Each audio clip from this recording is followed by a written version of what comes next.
Jaya TV நிறுவனத்தாருக்கு ஊழியர்களுக்கு 22 ஆண்டுகள் பயணத்தில் எட்டியிருப்பது உண்மையிலே மகிழ்ச்சி. அவங்களுக்கு முதல்ல என்னோடய வாழ்த்துக்கள். எந்த ஒரு நிறுவனமோ தொழிலோ நடத்துவதற்கு 1 ஆண்டு 2 ஆண்டு அல்ல, 28 ஆண்டுகள். அது 1 ஆண்டு 2 ஆண்டு நடத்துவதே மிக கடினமான சூழல் இருக்கும்போது 28வது ஆண்டை எட்டியிருப்பது உண்மையிலே மகிழ்ச்சி.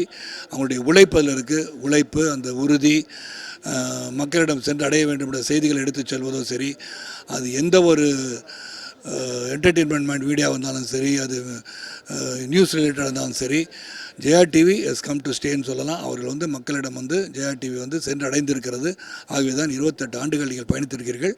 தொடரட்டும் உங்கள் பயணம். உங்களுக்கு என்னுடைய வாழ்த்துக்கள்.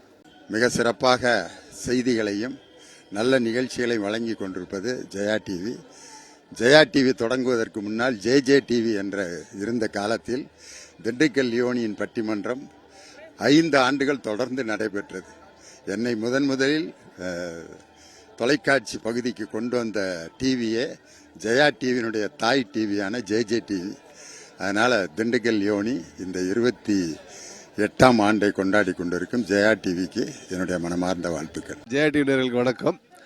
ஜெயா டிவி திரைத்துறையில் தொடர்ந்து சேவை பண்ணிக்கிட்டு இருக்கிறாங்க. பல இயக்குநர்களுக்கும் சரி, பல தயாரிப்பாளர்களுக்கும் சரி, எல்லா டெக்னீஷியனும் பெரிய சப்போர்ட்டாக இருந்துக்கிட்டு இருக்காங்க. அவங்க சேவை தொடர்ந்து இந்த திரைத்துறையில் இருந்துக்கிட்டு இருக்கணும். இந்த 28வது ஆண்டு அடியெடுத்து வைக்கும் ஜெயா டிவிக்கு எனது வாழ்த்துக்களை தெரிவித்துக் கொள்கிறேன்.